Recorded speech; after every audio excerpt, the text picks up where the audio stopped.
Hey guys, Rusty Compass over here. Thank you for joining me on another episode here. And I promised y'all I was going to show you what I'm using in terms of my bait and tackle storage over here. So I'll start with what I use for my soft plastics. This is going to be all held in this Cydio crate that I keep underneath the seat of the Hobie Pro Angler. I'll start from right to left here. On the right hand side, I keep a lot of our larger profile baits like these trick worms. And I will also keep some of our Senkos as well too. Keep a couple of the basic colors over here. Love tossing these on like a shaky head or a Texas rig. I mean, you can't go wrong with these. They're awesome. A ton of people use them and they do the job. Over here we'll have some standard worms as well too. These are just some basic zoom worms here, but I also keep a lot of the flukes as well over here too. Love tossing a fluke. It's just fun. Especially when those bass hit it, and toss them weightless is probably my best way to fish these things. And the bite action is awesome when you do get bit on one of these. Moving a little further over here, got a bunch of different robo worms. I'm a big fan of the 6-inch straight tails over here. Keep them in a bunch of different colors, just depending on water clarity, depending on the conditions out there, whether cold or warm. The bass always seem to be hitting these things on, like, say, a drop shot. Great way to fish these things. I feel like the robo worms just have a much more soft, it's kind of a softer plastic, but it just flows really well in the water, and I really love using them. Now, oops, sorry for the dog back there. Now moving back over here, we got some of our creature baits. Big fan of the Rage Craws. Also a big fan of the Rage Menaces as well. These have always paired really well with a jig. Love tossing them with a jig. You can also toss them just as a Texas rig as well too. They just do really well out there for me. And then something more of a newer addition to me over here is going to be these Reaction Innovations, the Kinky Beaver, and then we also have the Smalley Beaver as well too. These have done really well, and I've gotten these in a couple of different colors. The plastic's a little bit softer than the Rage Craws. They seem to have a really good kind of motion in the water, especially when you pair them up with a jig. They've done really well for me. And then let's go ahead and put these back.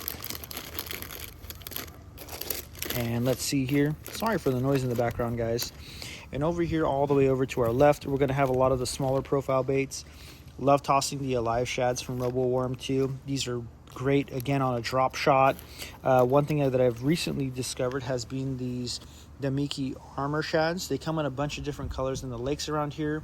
We'll have a mix of shad, bluegill, crappie, and a couple of other small fish as well too. And they just seem to really have a lot of the different colors that I'm looking for to be able to throw out on the lakes that we have over here. So these have done great. All right, guys, what you're going to see in front of you is going to be my 2 jig boxes over here. I carry 2 sets of jigs. One of the boxes serves double duty for some of my chatterbaits as well here. So the box to the left is going to be primarily finesse ball-headed jigs. Hopefully the camera's picking that up over there.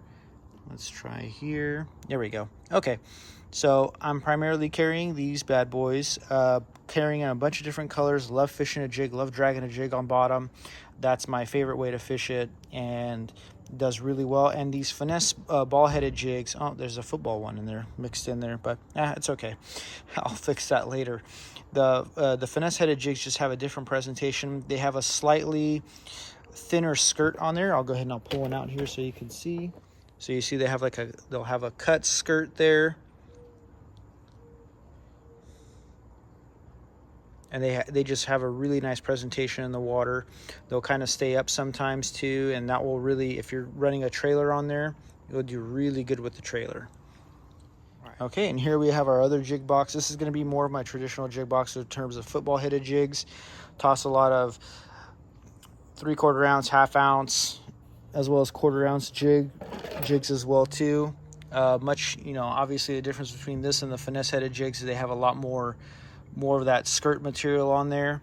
And then here on the bottom row, we'll have a lot of swim jig heads, and we'll have our chatterbaits as well. All right, guys, so in terms of what's in the H crate itself, this is going to be what I normally carry with me. There's about 4 Plano 3700s in here, and I'll go ahead and open up the first box. My swim baits over here, and just got the swim head jigs, and we got just some paddle tails as well in there for some soft plastics. All right, and this is going to be one of my favorite boxes that I love taking with me. As you can see here, this is going to be primarily my crankbait box here, and got a bunch of different varieties. We got some deep divers, shallow divers, some subsurface.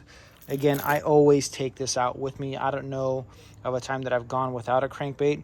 I've become more fond of it as I've been doing more fishing. It's just a real fun way to fish, and yeah, really enjoy it. All right, our next box is going to be holding primarily our jerk baits and our spinner baits.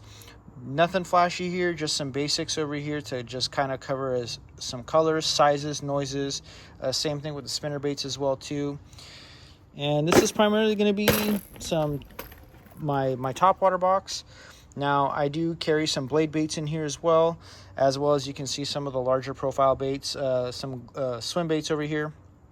And that's pretty much, it's going to cover most of what I'm trying to toss in terms of topwater. All right, guys, what's left here is going to be what is left inside the H crate itself.